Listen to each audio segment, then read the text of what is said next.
The Unbreakable Spirit. Understanding. True resilience.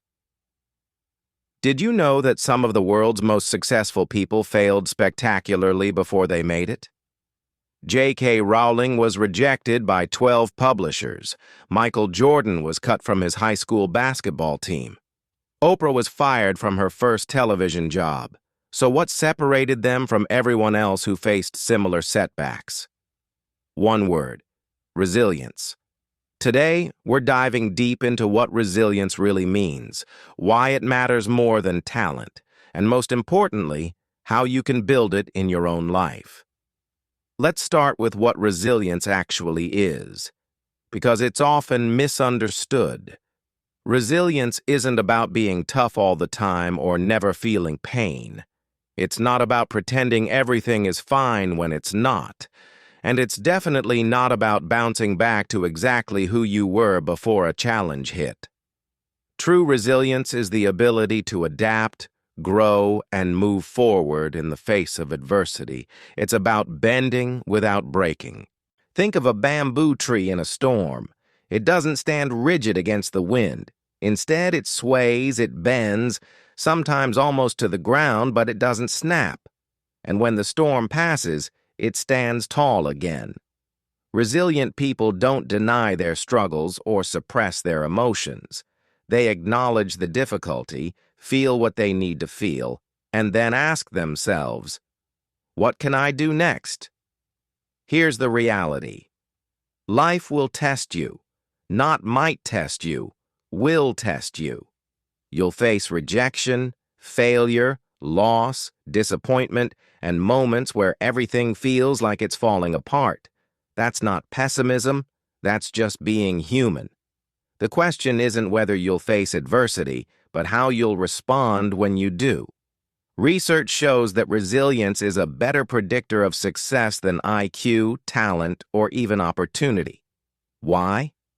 Because talented people who lack resilience often crumble at the first major obstacle.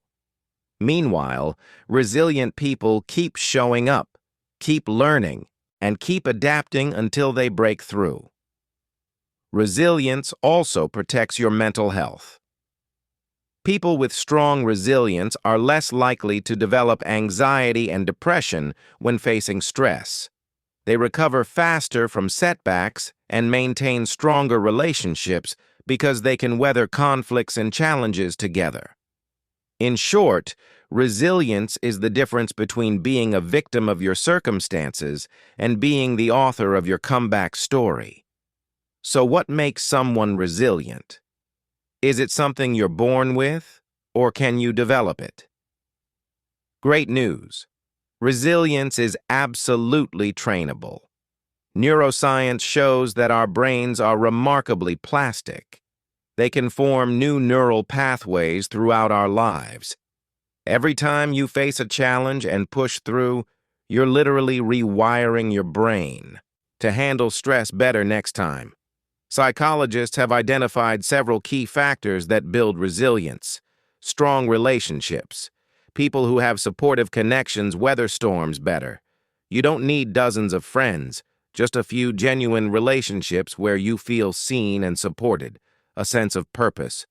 When you know your why, you can endure almost any how. Viktor Frankl survived Nazi concentration camps by maintaining meaning and purpose even in the darkest circumstances. Realistic optimism. This isn't toxic positivity. It's acknowledging reality while believing you can influence outcomes. It's saying, this is hard, and I can handle it. Self-efficacy. The belief that your actions matter. When you've successfully overcome challenges before, you build confidence that you can do it again. All right, let's get practical. How do you actually build resilience in your daily life? Number 1, reframe failure as feedback. Every setback contains information. Instead of asking, why did this happen to me? Ask, what can I learn from this? Thomas Edison famously said he didn't fail 10,000 times. He just found 10,000 ways that didn't work. That's resilient thinking. Number 2, build your stress tolerance gradually. You don't train for a marathon by running 26 miles on day 1. Same with resilience. Take on challenges slightly outside your comfort zone, succeed, and gradually increase the difficulty.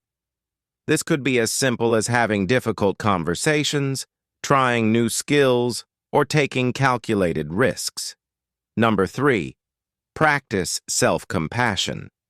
Resilient people aren't harsh with themselves when they struggle. They treat themselves with the same kindness they'd offer a good friend. Research by Kristen Neff shows that self-compassion actually makes you more motivated to improve, not less.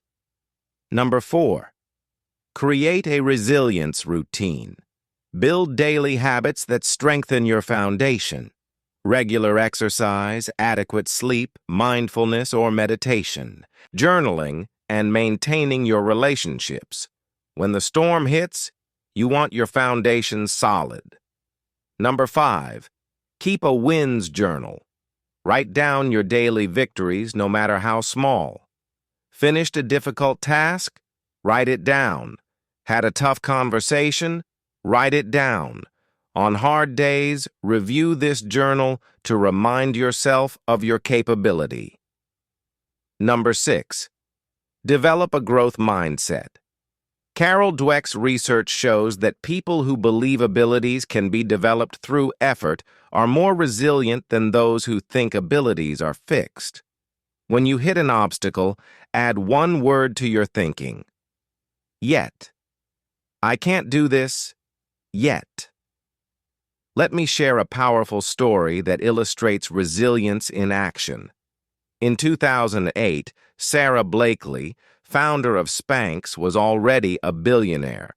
But her success came after years of rejection.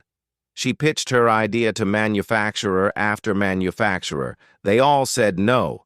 She had no background in fashion or business. She failed the LSAT twice, but she kept going. What was her secret? Her father. Growing up, he'd ask at dinner, "What did you fail at today?" If she hadn't failed at anything, he'd be disappointed. He taught her that failure wasn't something to fear. It was a sign she was trying, stretching, growing. That mindset transformed her relationship with adversity. Every rejection wasn't a dead end. It was one step closer to finding the right manufacturer. Resilience isn't about never falling down. It's about how quickly you get back up and what you learn while you're on the ground. Here's what I want you to remember. Resilience isn't reserved for extraordinary people. It's not a personality trait you either have or don't have. It's a skill, and like any skill, it can be developed with practice. You will face hard times. That's guaranteed. But you have a choice in how you meet those moments. You can let them define you, or you can let them refine you. Start small. Pick one strategy from today's video and practice it this week. Build your resilience muscle one rep at a time. Remember, the strongest trees grow in the toughest winds, and you're stronger than you think. If this video resonated with you, give it a thumbs.